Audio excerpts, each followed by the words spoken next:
India's number 1 varicose veins hospitals ఐబీసీను సంప్రదించండి. మీ నొప్పి లేని ప్రయాణాన్ని ప్రారంభించండి. బ్రేకింగ్ న్యూస్ చూస్తున్నాం. పాకిస్తాన్పై ప్రకృతి పగబట్టింది. వరదలు ఇంకా వదలటం లేదు. నెల రోజులుగా భారీ వర్షాలు పడతానే ఉన్నాయి. గత వారం నుంచి అల్లకల్లోలం కనిపిస్తోంది. నదులను పూర్తిగా రహదారులు చూస్తుంటే నదుల్లాగానే కనిపిస్తున్నాయి. లోతట్టు ప్రాంతాలు జలమయమయ్యాయి, పడిపోతున్నాయి కొన్ని భవనాలు. ఇప్పటి వరకు 225 మంది చనిపోయారంటే పరిస్థితి అర్థమవుతుంది. 500 మందికి పైగా గాయాలయ్యాయి. పంజాబ్ ప్రావిన్స్ పూర్తిగా నీట మునిగిపోయింది. ఇస్లామాబాద్ కూడా వరదల్లోనే చిక్కుంది. ప్రధాని ఇల్లు కూడా వర్షపు నీటిలోనే ఉంది. నిరాశ్రయులుగా లక్షలాది మంది కనిపిస్తున్నారు. ప్రయాణికులతో వాహనాలు కొట్టుకుపోతున్నటువంటి విజువల్స్ కూడా కనిపిస్తూ ఉన్నాయి. పాకిస్తాన్పై ప్రకృతి పగబట్టిందా అన్నట్టుగా నెల రోజులుగా ఆ దేశం జల దిగ్బంధంలోనే చిక్కుకున్నటువంటి పరిస్థితి ఉంది. ఎప్పుడో జూన్ 16వ తారీఖు ప్రారంభమైనటువంటి వర్షాలు ఇప్పటి వరకు ఇంకా వర్షాలు పడతానే ఉన్నాయి. భారీ వర్షాలకు లోతట్టు ప్రాంతాలు జలమయం అవుతున్నాయి. గత వారం రోజులుగా పరిస్థితి మరింత దారుణంగా తయారైంది. భారీ వర్షాలు కురుస్తూనే ఉన్నాయి. వివిధ ప్రాంతాల్లో వరద విలయతాండవం చేస్తోంది. లోతట్టు ప్రాంతాలు పూర్తిగా నీట మునిగిపోయాయి. కళ్ళ ముందే వాహనాలు కొట్టుకుపోతున్నాయి. రహదారులు పూర్తిగా నదులను తలపిస్తున్నాయి. ఇళ్లు కూలిపోతూ ఉన్నాయి. ప్రజలు సైతం కొట్టుకుపోతున్నారంటే అక్కడ వరద ఉధృతికి జూన్ చివరి వారం నుంచి ఇప్పటి వరకు 225 మంది చనిపోయారంటే, వరదలో కొట్టుకుపోయి చనిపోయారంటే, వాళ్ళకి ఎలాంటి సాయం అందక చనిపోయారంటే పరిస్థితి ఎంత దారుణంగా ఉందో అర్థమవుతుంది. 500 మంది గాయపడ్డారు. చాలామంది ఆచూకీ లభించట్లేదు. మృతుల సంఖ్య రోజు రోజుకి పెరుగుతూనే ఉంది. అక్కడ వర్షాలకు వరదలకు రోడ్లు కూడా ఏ విధంగా ధ్వంసమయ్యాయని మీరు చూస్తూ ఉన్నారు. రోడ్లు కూడా పూర్తిగా కొట్టుకుపోయిన పరిస్థితుంది. ఆ వరదల్లో చిక్కుని గ్రామాలు జల దిగ్బంధంలో చిక్కుని ఇంకా ఇళ్లన్నీ కూడా పూర్తిగా నీట మునిగిపోయినటువంటి పరిస్థితుంది. అక్కడ ఇస్లామాబాద్లో, అక్కడ పంజాబ్ ప్రావిన్స్లో, అక్కడ రావల్పిండిలో, అక్కడ గావల్పిండిలో ఎలాంటి దారుణమైనటువంటి సిచ్యువేషన్స్ ఉన్నాయి. గావల్ మండిలో, రావల్పిండిలో ఈ రెండు చోట్ల కూడా విపరీతంగా కురిసినటువంటి వర్షాలకు పూర్తిగా జల దిగ్బంధం అయినటువంటి పరిస్థితి ఉంది. మరోవైపు కటారియన్ ప్రాంతంలో కూడా పూర్తిగా జల దిగ్బంధంలో చిక్కున్న పరిస్థితి. మరణాలు ఎక్కువగా మాత్రం పంజాబ్ ప్రావిన్స్లో ఉన్నాయి. ఆ ప్రాంతంలోని వరదలు పోటెత్తాయి. అటు పాక్ రాజధాని ఇస్లామాబాద్ కూడా నీట మునిగింది. ఇక్కడ విజువల్స్లో మీరు చూస్తున్నారు. వరదలో ఒక వ్యక్తి ఏ విధంగా కొట్టుకుపోయాడు, ఆ వరద నుంచి ఏ విధంగా బయటకు వస్తున్నాడో చాలా స్పష్టంగా విజువల్స్లో మీరు చూస్తూ ఉన్నారు. ముందుగా కొట్టుకుపోయినటువంటి దృశ్యం మీకు చాలా స్పష్టంగా కనిపిస్తుంది. వరద ఉధృతి పైనుంచి వస్తున్నటువంటి వరద, ఆ వరదలో సగం దూరం కొట్టుకుపోయి ఒక దగ్గర వచ్చి ఆగాడు. అక్కడి నుంచి మళ్ళీ ఒడ్డుకు రావడానికి అక్కడ స్థానికులు ఏ విధంగా ప్రయత్నాలు చేస్తున్నారు, అతనికి ఏ విధంగా సహాయం చేస్తున్నారు, అతనికి ఏ విధంగా బయటకు తీసుకొచ్చే ప్రయత్నం చేస్తూ ఉన్నారో మనం చాలా స్పష్టంగా చూడొచ్చు. అంటే ఎగువను కురుస్తున్నటువంటి భారీ వర్షాలు పూర్తిగా అక్కడ నీట మునిగిపోయాయి. ఇళ్ళు కొట్టుకుపోయాయి, కార్లు కొట్టుకుపోతున్నాయి. చూడండి కారు ఏ విధంగా కొట్టుకొస్తుంది చూడండి. 2 వ్యక్తులతో ఆ కారు కొట్టుకుపోతున్నటువంటి పరిస్థితి. 2 వ్యక్తులు ఉన్నారు. మీరు అక్కడ విజువల్స్లో చూస్తూ ఉన్నారు. కారు అద్దంలో నుంచే ఒకతను చేయి పెట్టి హెల్ప్ చేయండి అని చెప్పి అడుగుతూ ఉన్నాడు. ఆ కారు అద్దంలో నుంచే మనకి చేయి పైకి కనిపిస్తూ ఉంది. మమ్మల్ని కాపాడండి, ఈ వరద ఉధృతి నుంచి మమ్మల్ని కాపాడండి, మమ్మల్ని రక్షించండి అంటూ అతను ఆర్తనాదాలు చేస్తున్నటువంటి పరిస్థితి విజువల్స్లో చూస్తున్నారు. అక్కడ ఎగువన కురుస్తున్నటువంటి భారీ వర్షాలు పూర్తిగా ఏ విధంగా వరద ఉధృతి కొట్టుకొస్తుందో, కారులు ఏ విధంగా కొట్టుకొస్తున్నాయో, అందులో ఉన్నటువంటి జనం అదేవిధంగా కారులతో కొట్టుకుపోయి వస్తున్నటువంటి పరిస్థితి. తమ ప్రాణాలు అరచేతలు పెట్టుకుని, గుప్పిట్లో పెట్టుకుని ఒడ్డున తీర ప్రాంతాలకు కూడా చేరుకుంటున్న పరిస్థితి ఉంది. విజువల్స్లో మీరు చూస్తున్నారు. అక్కడ సైనిక సిబ్బంది, అక్కడ బాధితులు ఎవరైతే ఉన్నారో వరద బాధితులు వాళ్ళందరికీ ఆహారము, నీళ్లు అందిస్తూ ఉన్నారు. సహాయ కార్యక్రమాలు విస్తృతంగా జరుగుతున్న పరిస్థితి. ఇప్పటికీ ఈ రోజు వరకు మనకు అందుతున్న సమాచారం 225 మంది వరద ఉధృతికి కొట్టుకుపోయారు. చాలామంది కొట్టుకుపోయి చనిపోతే, మరికొంతమంది అక్కడ కార్లలో మునిగిపోయి చనిపోతే, కార్లు వరద ఉధృతికి కొట్టుకుపోయి చనిపోతే, మరికొంతమంది తమ ఇళ్ళు కూడా పూర్తిగా మునిగిపోయి కొట్టుకుపోయి చనిపోయినటువంటి పరిస్థితి. అలా 225 మంది ఈ నెల రోజుల వ్యవధిలోనే పాకిస్తాన్లో కురుస్తున్నటువంటి భారీ వర్షాలకు చనిపోయిన పరిస్థితి. ఇంకా లక్షలాది మంది ప్రజలు నిరాశ్రయులయ్యారు. తమ ఇంట్లో ఉండటానికి కూడా వీలు లేని పరిస్థితి. ఒక ప్రమాదకర స్థాయి పరిస్థితుల్లో అక్కడ వెహికల్స్ ఏ విధంగా వరద నీటిలోనే వెళ్తున్నాయి చూడండి. ఆల్రెడీ కొన్ని వెహికల్స్ కొట్టుకుపోయాయి, మరికొన్ని కూడా కొట్టుకుపోయే పరిస్థితులు ఉన్నాయి. అయినా కూడా అంత ప్రమాదకర స్థాయిలో వరద ఉధృతి ప్రవహిస్తున్న అంత కలవట్లను దాటుకుంటూ దుముకుకుంటూ అక్కడ వాటర్ వస్తున్నా సరే కొంతమంది గుడ్డిగా ప్రమాదం ఉన్నా సరే లెక్క చేయకుండా పోతున్నారు. ఆ వరదలోనే కొట్టుకుపోతున్న పరిస్థితి. విజువల్స్ ఇక్కడ చూడొచ్చు. అక్కడ ఉన్నటువంటి ఒక రహదారి పూర్తిగా ఏ విధంగా బీటలు వరిందో, ఏ విధంగా అక్కడ గుంతలు ఏర్పడ్డాయో, ఏ విధంగా ఒక లోతైన లోయలాగా అక్కడ ఏర్పడింది. అక్కడ మళ్ళీ వాటర్ నిలుస్తున్నటువంటి పరిస్థితి ఉంది.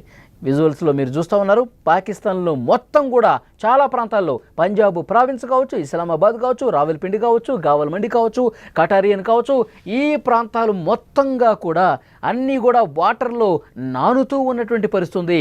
నీటిలో ఆయా నగరాలన్నీ కూడా తేలియాడుతున్నటువంటి పరిస్థితి ఉంది. ముఖ్యంగా ఉత్తర పాకిస్తాన్లో పర్యాటకుల్ని అక్కడ ఈ వరద అనేది భయం గుప్పిట్లో ఉంచేసిందని చెప్పాలి. ఎందుకంటే అక్కడ పర్యాటకులు కొంతమంది వస్తూ ఉంటారు. భారీ వర్షాల నేపథ్యంలో ఇక ఆ వరద గుప్పిట్లో కొంతమంది పర్యాటకులు చిక్కుకొని ఎటూ వెళ్ళలేని పరిస్థితుంది. ఆ వరద మధ్యలో కొంతమంది చిక్కుకుపోయి ప్రాణాలు కోల్పోయారు. మరికొంతమందిని హెలికాప్టర్ల సాయంతో తీసుకొచ్చి అక్కడ చేస్తున్న పరిస్థితి ఉంది.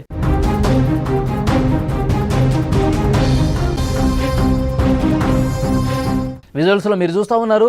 వరద అక్కడ ప్రమాదకరంగా ఎట్లా ప్రవహిస్తుంది, అక్కడ వరద నీటిలో కొట్టుకుపోయిన వాళ్ళ కోసం గాలింపు ఏ విధంగా జరుగుతుంది, అక్కడ సిబ్బంది సహాయ కార్యక్రమాలు ఏ విధంగా చేస్తూ ఉన్నారు, అక్కడ వాళ్ళందరినీ కూడా హెలికాప్టర్ల సాయంతో వాళ్ళకి ఆహారం ఏ విధంగా అందిస్తూ ఉన్నారు, అన్నీ కూడా మనం విజువల్స్లో చూస్తున్నాం. పాకిస్తాన్లో పూర్తిగా ప్రకృతి పగబట్టినట్టుగా ఎలాంటి దారుణమైనటువంటి పరిస్థితులు అక్కడ ఉన్నాయో మనకు అర్థమవుతుంది. కార్లు కొట్టుకుపోతున్నాయి. రోడ్ల మీద అక్కడ నిలబడ్డ వాళ్ళు కూడా వరద ఉధృతికి కొట్టుకుపోయినటువంటి సందర్భం ఉంది. దాంతోపాటు అక్కడ చాలామంది పునరావాస కేంద్రాల్లో తలదాచుకుంటే మనకు అందుతున్న సమాచారం, ఆ పునరావాస కేంద్రాలను కూడా వాటర్ పెద్ద ఎత్తున ముంచెత్తినటువంటి పరిస్థితి ఉంది. అక్కడి నుంచి ఖాళీ చేసి మరికొన్ని సురక్షిత ప్రాంతాలకు కూడా వెళ్ళిపోయినట్టుగా తెలుస్తుంది. అక్కడ వరద ఉధృతికి సంబంధించిన దృశ్యాలు మీరు చూస్తూ ఉన్నారు. చాలా చోట్ల స్థానికులే కాపాడే ప్రయత్నం చేస్తున్నప్పుడు కూడా కొన్ని సందర్భాల్లో కాపాడే సమయంలో కూడా వాళ్ళు కొట్టుకుపోయినటువంటి పరిస్థితి ఉంది.